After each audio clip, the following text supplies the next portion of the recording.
Hello, sir. Hey, man. How's it going? It's going well. Yeah? Happy recording day. Yeah, you too. I'm realizing something about myself these days. Mm-hmm. What's that? I am at my worst for the last third of a project. Uh-oh.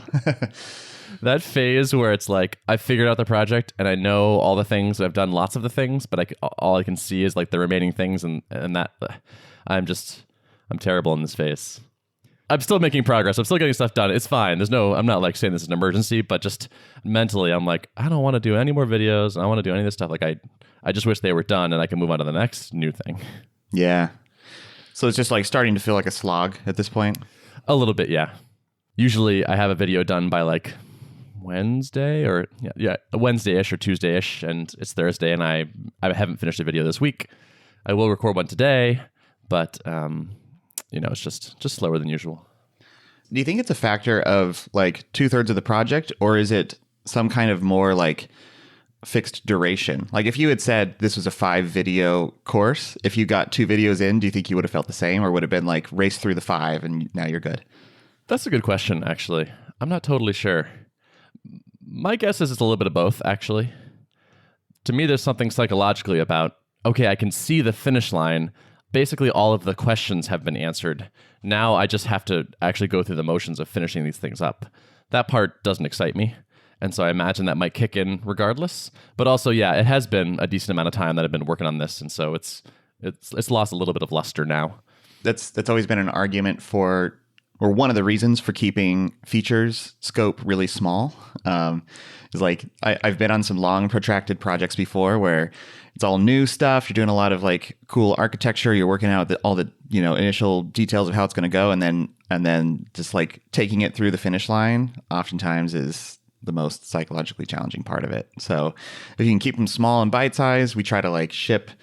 We try to get code into production, even if it's not ready. We throw it up behind a feature flag. We've been doing that more and more now because that feeling of shipping small chunks out allows you to it almost resets it. So it's like, all right, now I'm starting a fresh new task that's really just a subtask of this really big thing. Yes. I have been getting some of that feeling from just shipping out samples after I finish a video. And that definitely has helped, for sure. If I hadn't communicated any of this to people, it would have been a much worse process.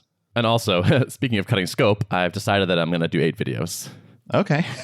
So I guess I've done a little bit of both. I've shipped early and I've also trimmed the scope down a little bit. I have 2 more that I know I want to do. And after that, I feel like I was just kind of like grasping. And I was like, well, this would be okay-ish, but I feel like I've covered the core fundamental things I wanted in the course with 8. And so I'm just going to stop. I'm closing in on what I think is like a rough schedule of finishing a video this week and then another one next week. And then I'm off for most of the week after that, going to a lake house with some friends. And I think then the week after that, I will basically prep the launch. And then I expect to launch the course the first week of September. And is that coinciding with the time when you're actually moving? We talked about that last time, right? Yeah, it kind of is. It's up in the air about when moving will happen. Because if my landlord can find tenants who want to move in for September 1st, I'll leave September 1st or before then.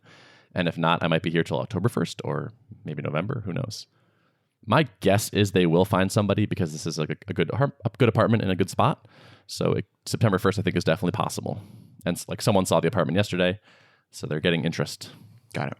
Have you worked out kind of your launch sequence? No, I definitely have not. I've done one of these like Big Bang-ish type launches before when I did that thing with OptiGrim with Upcase and Ruby Tapas. So I've sort of put together a sequence that is kind of similar of like, hey, there's a limited time availability of a thing. In this case, I think the limited availability will be the discount, like an early access phase. So I think for maybe a week or so, I will offer the course at a discount off the normal price and then raise the price. And so we'll have the effect of that time limited launch thing happening. But I've been chatting through some ideas with people, so I have some rough ideas, but no clear plan yet. Obviously, like email your list at least a few days before you say like it's generally available, right? It's kind of like warm them up and yeah, definitely. Cool. I want to send out a thing at least like a week ahead of time saying here's the date it's going to like open and close for the discount, and here's a summary of everything. Maybe you haven't opened every email, so here, just so you know, these are the videos that are in it, and these are the things I'm teaching, and probably a couple emails like that, roughly. Cool. Yeah. But it'll be pretty awesome to get this thing live. It's been a lot of build up, so I'm hoping the payoff will feel good. Yeah, as it turns out, it's been a few months of work, huh?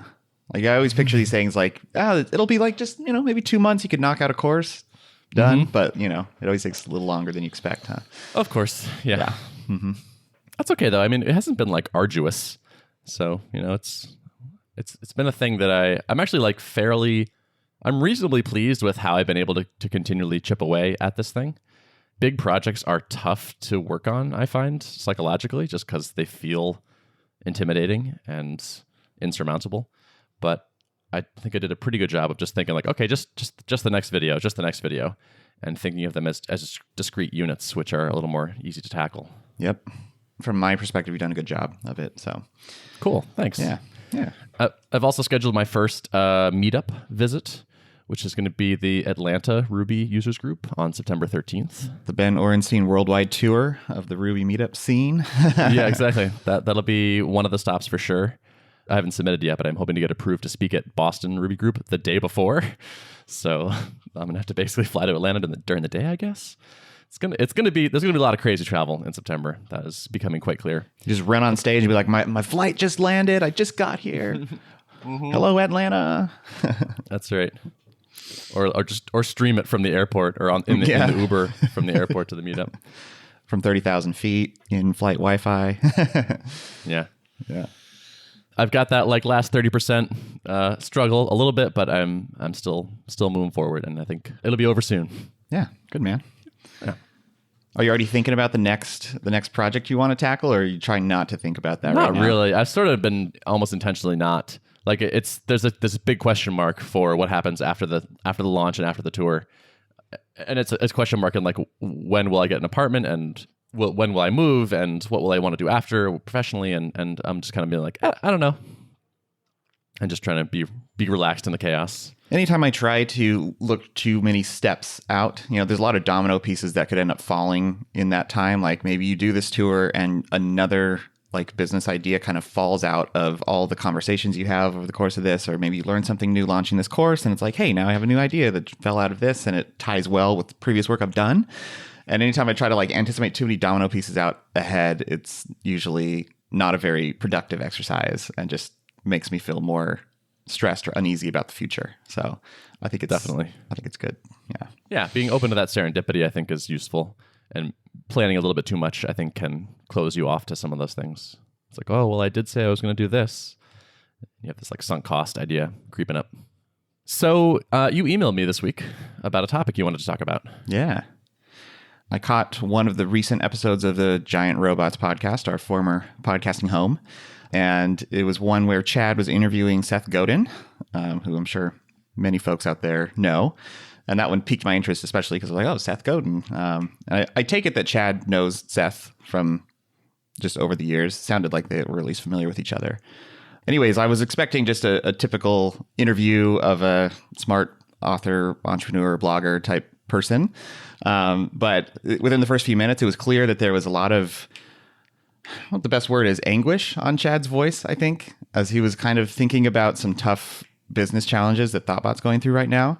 So it was a very raw, honest conversation where he's basically like, look, I'm in a little bit of a personal crisis. The company's not in a crisis, but as the leader of this company, I am feeling like what used to be our special sauce has become commoditized. And so then Seth basically, he kind of, set the stage, and then Seth went off for about 20 minutes just kind of tying together a lot of the concepts that he has written his books about. And I've maybe read one of Seth's books, but now I'm interested in reading more of them after this conversation because he sounds like a crazy smart guy. And I think could synthesize a lot of these topics into some, I don't know, just some good ideas. But yeah, kind of talking about like the dip that you experience in business and crossing the chasm, which is not Seth's idea, but a book I'm familiar with, where you're kind of moving from innovators and early adopters into the mass market. Yeah, I feel like it was a really good conversation. Do you agree? 100%. And in fact, I was super impressed with both of them. And I meant to send an email to Chad, but I didn't get to it. But so I was really impressed with how open and honest Chad was. Like he was willing to make the podcast about his feelings and struggles. which is hard. And so that I thought was great, and it just makes good radio. It's interesting and real and honest. I'm always super impressed with Seth. I think he's just an awesome human. But there was a particular moment where they've been talking for like 20 something minutes, and Chad goes, "Wow, I didn't really expect this to be all like so personally about me." Yep.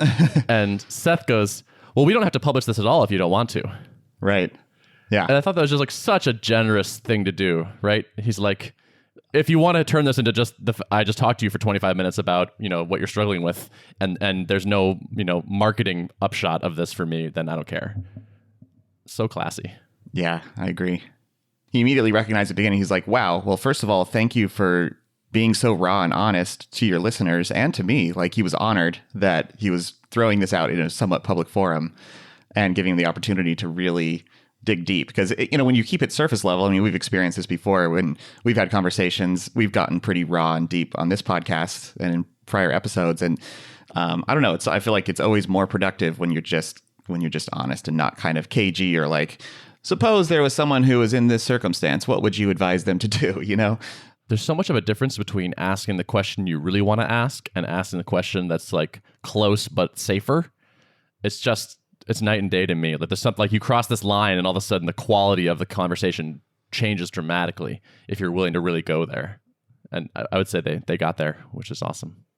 You seemed to feel some kinship or feel inspired by or something. Like, what was it about that episode that struck you besides the honesty? Well, it got me thinking about both the phase that Drip is in right now and also where I want to go in the future, which are two things that are kind of top of mind for me all the time. And, we talked last episode about goals, or 2 episodes ago, I guess, about, founder's dilemma and what are you optimizing for? And so as I think about like what parts of business do I really enjoy? And also this episode got me thinking kind of about what types of markets do I enjoy serving? And, if you're building a business, Seth brought up the example of like Basecamp versus Slack, where, I mean, Basecamp by all measures, I think has crossed the chasm where like they are a wildly successful business. But they have not crossed the chasm at the level that Slack has, where Slack is really infiltrating businesses across the board, not even related to the tech industry. Whereas Basecamp kind of has their curated market where they're like, there's certain things they will not do. They will, they want to dictate the product roadmap. They take in feedback from people, but ultimately it's a curated, opinionated product.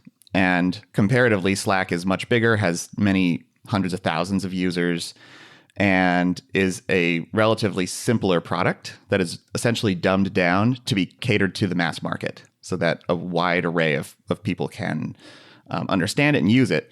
But they make trade-offs in that process where like you have to have a different mindset when you're building product for the mass market versus building it for a curated, set of people who quote unquote get it. One of the kind of the paradoxes that Seth was talking about is that you really can't have it both ways. Like you cannot serve both the innovators and the mass market at the same time. You have to choose.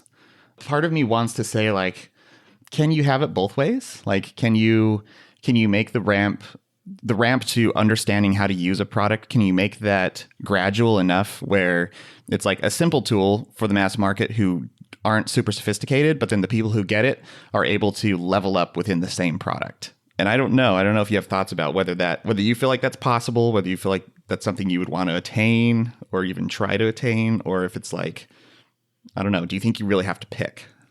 That's a good question. Yeah.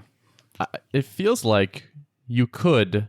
It feels like a really high bar, but you possibly could achieve that in terms of like usability around a product. Like you could hide the advanced stuff well enough, but still in a pleasant way for advanced people. But I wonder if the challenge then becomes describing who it's for, like letting your market know what's right for them. Because if you talk to the masses in your marketing materials, then you miss out. People that are advanced assume it's not for them, and vice versa. It feels like it would be tough in just a lot of ways. It wouldn't not just around product design. Yeah, but marketing and positioning, branding. Like as I look at the stage that Drip's in right now, we've obviously found a nice, healthy set of innovators and early adopters, and that happened, a few years ago in our history. Drip is growing. We have a free plan. We have a lot of people who are newer to marketing automation in general who are adopting Drip. And we've been making a lot of usability improvements. Like that's been a good chunk of our time spent in dev cycles has been improving usability. So, getting rid of fill-in text boxes and adding drop-downs instead, and just overall like polishing all the flows, the various flows in the product.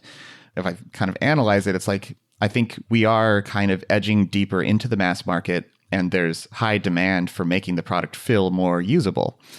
Like the two are in contention on what I really love about Drip and what the direction that it's heading in the market, where it's like we are penetrating more mass market, but some of my favorite parts and where I think some of the most valuable parts of Drip is in the really cutting edge like things that we are exploring doing with automation. We almost need to make a choice perhaps on like, do we want to keep pushing the bar forward with automation, whether that's like building more machine learning into the product where it can do more intelligent things. Maybe the two are combined, where it's like if we innovate in such a way where it actually becomes more attainable for a less sophisticated audience to use the product, then maybe that's a way to marry the two, where like your innovation is innovation in the form of making the product more usable. Maybe that's the way we can still continue to innovate and also make the product more usable for mass market. I don't know. I'm really just thinking off the cuff now, but these are the kinds of things that my brain starts spinning on when I'm hearing conversations like this. I was thinking of something as you were speaking, which is that this kind of reminds me of the discussion we had a couple weeks ago about how sometimes you're the right CEO for a phase of the company and less the right CEO for a later phase of the company. Because you said, I'm trying to decide what I like to do. And it's like, maybe you're like the CTO of the innovator, early adopter type product. And if you hit this point where it's like, let's take this mass market, you're just like, I'm just not into this. I'm not the guy for this. Yeah. And that might be, it's funny. It's like I named my blog Scaling SaaS, right? And I almost feel like it's almost a dishonest thing. Cause to me, scaling Drip in pre-acquisition was growing from just me and Rob hanging out in his office on his patio in Fresno to growing to a team of, a handful of developers and some people doing marketing and some people doing demos. And to me, that was like, we are scaling beyond what a lot of people get to in their early stage SaaS companies, right? But to a lot of people, scaling means like either raising funding or just, dramatically increasing your headcount or going after some crazy high revenue goals. And it's like, I don't know if that's I'm kind of interested in seeing how that whole process works. And I'm learning a lot about that right now at Drip. But is that like where I desire to be in the future is something I've been thinking a lot about. Like if I were to go start a new company today, would I aspire to say, all right, within these years, I want to be at X millions of dollars in revenue, and to get there, I need to do X, Y, and Z? Or am I thinking more in the sense of like, I want to build really innovative product that's serving, a segment of people who get it, and maybe I'm not trying to unseat a giant competitor in the space who's gone mass market, but maybe I'm just trying to carve out my chunk of their market of people who have outgrown them and want something better. Yeah, I love that question. I love that both are valid approaches. My brother works for a software company, and they exclusively do their SaaS, and they exclusively do deals that are like $40K a year and up, like annual prepay type thing to giant companies. And that's just, they decided that's what they're going to do. And it, of course, changes everything about the DNA of the company that they chose that, but they're doing really well in that niche, and it's totally valid. Or you could say, we're never going to do 40K deals. I'm into like these solo people. It's great that you could do either. Yeah. And I think you can be successful either way. I think one thing that I've tended to do as I'm thinking about like, all right, if I want to take on some big audacious idea, I want to both innovate, and then my mind naturally takes me to like, well, if I'm going to do this though, I have to unseat the giant 800-pound gorilla in the room. And it's like, I don't know if you actually have to do both, and you should be careful about aspiring to think like, I'm going to innovate, and at the same time, I'm going to take over, I'm going to take all the market share from this incumbent. It's like, that's probably not achievable, because, the way I would be approaching it is probably for, a few % of their market could actually cares to use your new innovative thing. And the rest of them are content with the more basic, less featured tool that has reached the masses. Right. Yeah. And do you want to build a company of the size that's required to unseat them? Yeah, that's another. Because maybe you could do it more efficiently, but how much more efficiently? Maybe you still need 50 people or 100 people. Right. Yep. Which is where I think, Basecamp, now they've been at it for 18 years now or something, some crazy amount of time, since 99, right? And they have managed to get pretty large. I mean, their revenue numbers are not public. People speculate it's in around $100 million a year. And so that's good size by any measure. But they're still 50 employees or under, I think. And so, but it's taken them a long time to get there. They've bootstrapped and growing organically. And I don't know, it's hard to imagine also being at something for 18 years before you get to potentially that scale. But I don't know, it's all trade-offs, I guess, right? Yeah. I mean, but why is that hard to imagine? Do you care about that number that much? Does that impact your enjoyment of working on the thing? No, I don't think so.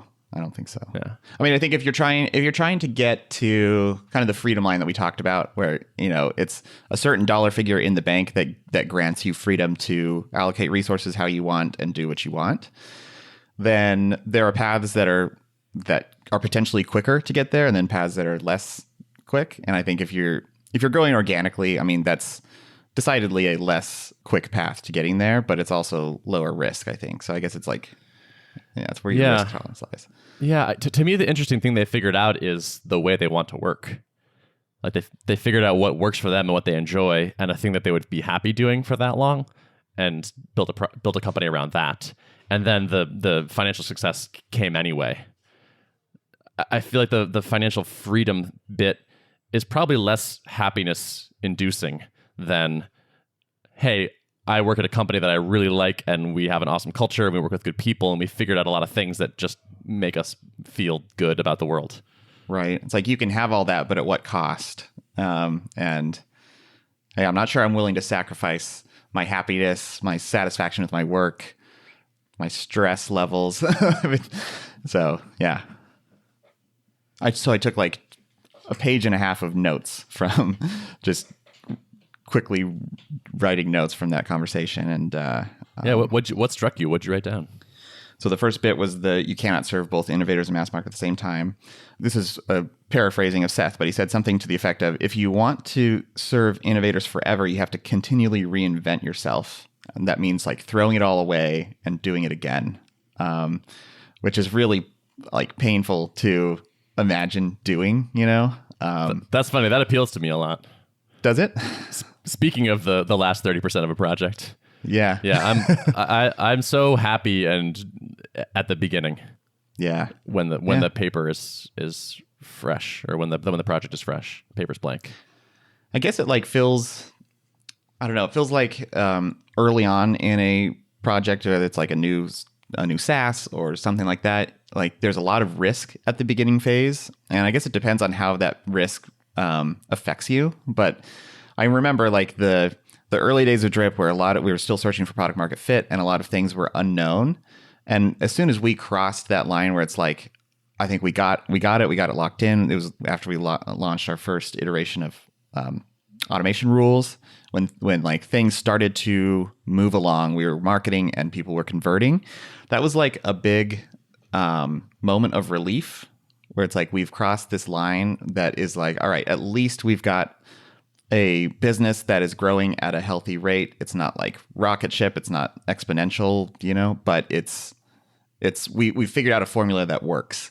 And to imagine shortly after you get there, it's all right, time to let people who want to take it mass market run with it, and now start over all over again, Mm-hmm.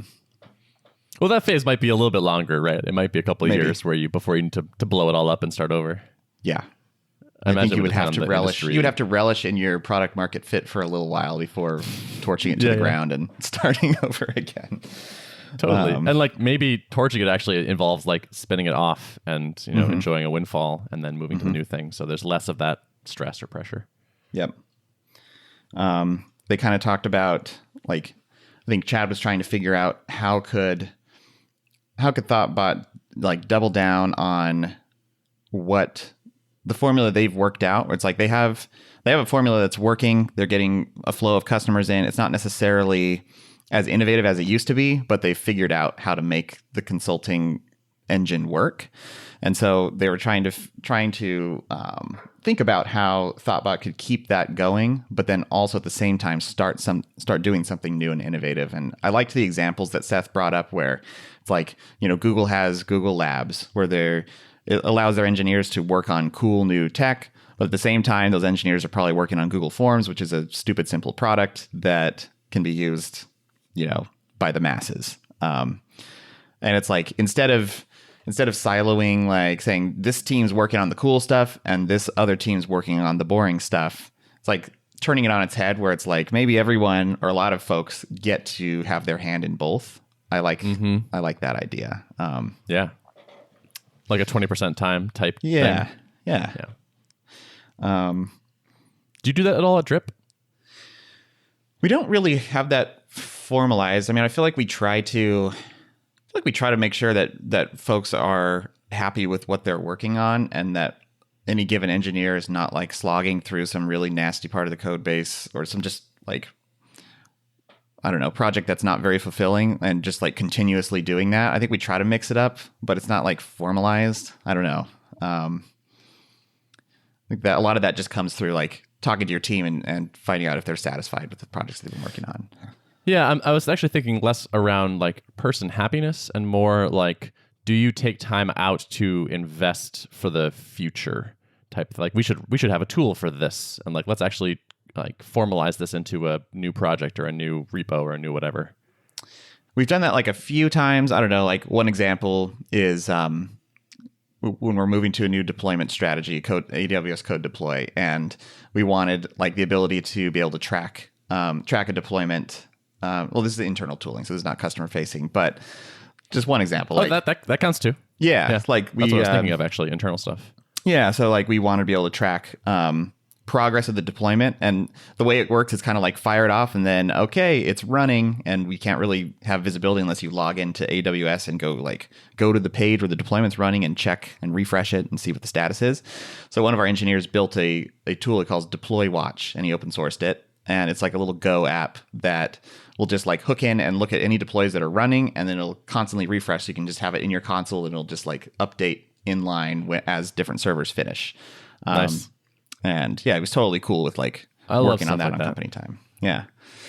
I've seen like job ads for certain companies for like a tools team, and that appeals to me so much. The idea of like writing programs that help other people write programs better or faster, or even if it's not internal dev tools, even if it's just like write a thing for the marketing team or for the whatever team. I had this experience. I used to work at Dana-Farber 2 jobs ago, which is a cancer hospital and research institute, and I was on a little team of Rails developers, and we would go into things like the clinical trials department and be like, they're like, we're dying over here. We got 40 people editing the same spreadsheet every day.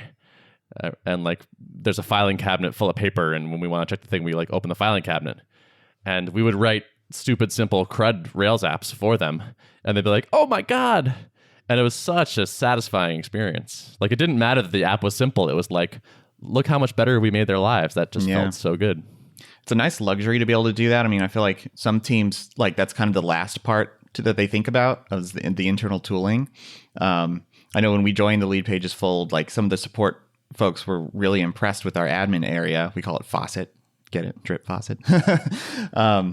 And so like, I don't know, we started it from day one, and I think that's why it was not super like thrown together last minute. So it did have some styling to it. Like it was just some basic styles, and we kind of were able to build it out over time. And now we have the support engineer on our team is kind of the one who takes requests from the support team, and they say like, hey, I could really use this new screen where it like minimizes the clicks, and I can like easily log in as this user from this context. And he's like, okay, cool. And then he just like adds a button for it. And that sounds very fun, actually. Yeah.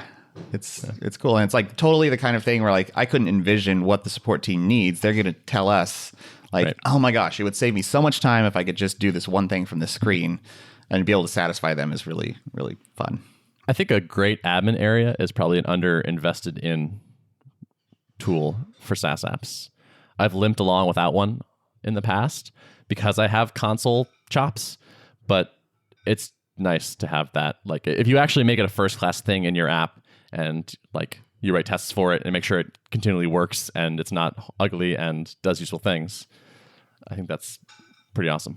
It is making like we always, queuing is always a challenge at Drip. So we now have like a growing queue activity page where it's like, we used to say like, how many broadcasts are sending right now at this moment? Well, let's log into the console. Let's search for broadcasts that are in a sending state. And then we want to know how many subscribers are sending to. Okay, let's go through and count the subscribers. So we've like gradually rolled up these things onto one page where it's like you load this page and instantly you can see everything that's active in the queues right now. And, by the way, who's hitting our API really hard right now? I don't know. Let's add that there too. So we have like an activity tracker for API use. And that is like made the troubleshooting process way less stressful because it's like when you get instant visibility, it's like running all the same queries that you would have run manually. It's just not having to type those keystrokes, and SSH in is just like way less stressful. So totally. I think a good dashboard's real satisfying. Mm-hmm. It is. And now we've been like getting Prometheus and Grafana set up so you can like, I don't know, we're edging into building better dashboards where like if we're trying to diagnose trouble in one particular area, maybe we want to see like queue volumes and also database activity and request volume. And you can like mix and match them into one dashboard so that, instead of opening 4 tabs and kind of trying to flip between them and spot, trouble, you can just like, boom, throw them all on the same dashboard. That's been really cool.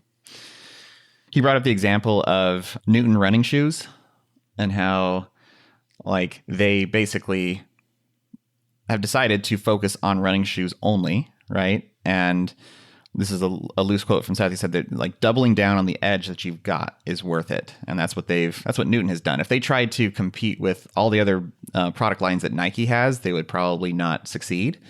But they've carved out a niche in running shoes, and they doubled down on that. Makes a lot of sense. Yeah.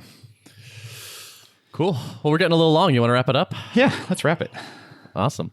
We can definitely throw a link to that Giant Robots episode. For sure. Yep. Recommend everyone to listen to it. Yeah. I recommend listening to just about anything Seth shows up on. Yeah. Just a good person. Yep. It's a good voice to have in your head. Totally.